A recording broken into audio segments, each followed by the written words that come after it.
Okay, hi guys. I just want to do a quick little review on the concept of velocity that we learned last class. And remember that velocity is different than speed, and the way that it's different is it's what we call a vector. And what we mean by a vector is that it also has a direction. We care about what direction it's going. So if we look at this picture above, what we see is that we've got a car starting from here that drives 5 meters, that M should probably be up by the 5 more, and ends up over here. And it happens in 1.2 seconds. So we can see that there's a direction to this, to the meters though, 5.0 meters. And we would say to the right. It's happening to the right. Or we might say, if we were talking about north, east, south, or west, we might say that it's traveling to the east because it's happening in that direction. Okay, and since it's traveling in a direction, that's our displacement. And we learned that last class too, the difference between distance and displacement. Remember our little triangle beside the D? That refers to a displacement.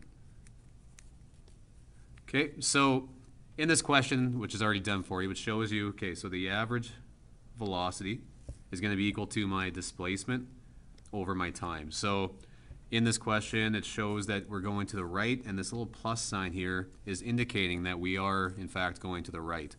If the car was moving to the left, that would be a negative sign instead. So we see that the negative and the positive, all that really means is what direction you're going. In this case, we're going to the right, so it's positive. And then it's really just plugging in numbers. So we have our displacement over top of our time in seconds. And when you divide, you ended up getting 4.2 meters per second to the right. And that's what's key about it being a vector. It's to the right, and that's important. Yeah, so let's move on and just do a practice problem. Oh, remember what Kramer says. Okay, so here's the first example. A boat travels at a velocity of 8 meters per second north. So we know we're dealing with a vector because it's even stated that it's to the north. For a time of 14.0 seconds. What is the displacement of the boat? And as you guys see, like as I'm reading through this question, I'm putting arrows and underlining things that I think are important. I would encourage you to do the same, just so you kind of get a feel for what you're really looking at. So what I want you guys to do for every one of these questions that you see is just start breaking down what you actually have. So the number, or the first thing that you should do is write down, okay, what do I have?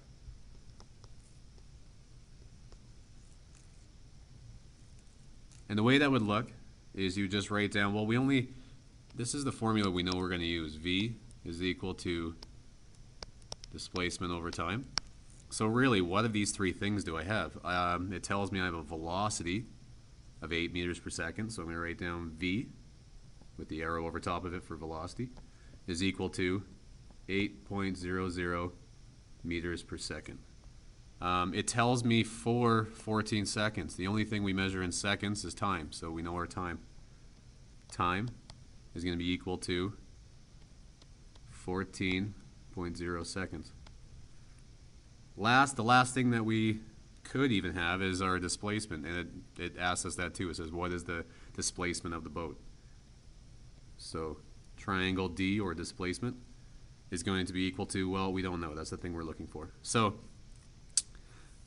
now we know what we're actually looking for and what we have. Then what we do is we write down our equation. I'm just going to write it again down here to show you what I would like you guys to do. So you're going to write down the equation again, the one equation that we really know. V is equal to displacement, so triangle D, over time. And we are looking for displacement, so that's the one we're trying to get on its own. Remember from last class when I had you using the sticky notes? So if you think about each one of these as being a sticky note. One more interruption. Sorry about that in advance. For anybody that ordered Okay, sorry about the interruption there. Okay, so remember that we had these as if they were sticky notes from last time. And remember the only rule that we had was that if something is on the bottom of one side of the equation, so in this case maybe our t, we can just move it from the bottom of one side of the equation to the top of the other side of the equation. So let's do that. So if we rearrange this, what we're doing is just moving the t from the bottom, moving it up to the top. So that ends up looking like time times velocity is equal to my displacement, or my triangle D. Now we're good. We have our displacement on its own. So now all we have to do is plug in our numbers. We know t, we know v. Our time, 14.0 seconds. Oop. That was bad. 14.0, I'm just going to put, seconds. I'm going to put in brackets there. And when it's a bracket beside a bracket, that means I multiply them. So 14.0 seconds times 8.00 meters per second is equal to my displacement. I'm just going to write it over to the right here a bit so we can get the answer. And the answer to that is 112 meters. And we have one last thing. Because I'm looking for a displacement and not a distance, I care about the direction. My direction was north. So if I was traveling with a velocity in the north direction, my displacement is also going to be in the north direction. So yeah, you can say displacement is equal to 112 meters north. So that is how you would do that type of a question.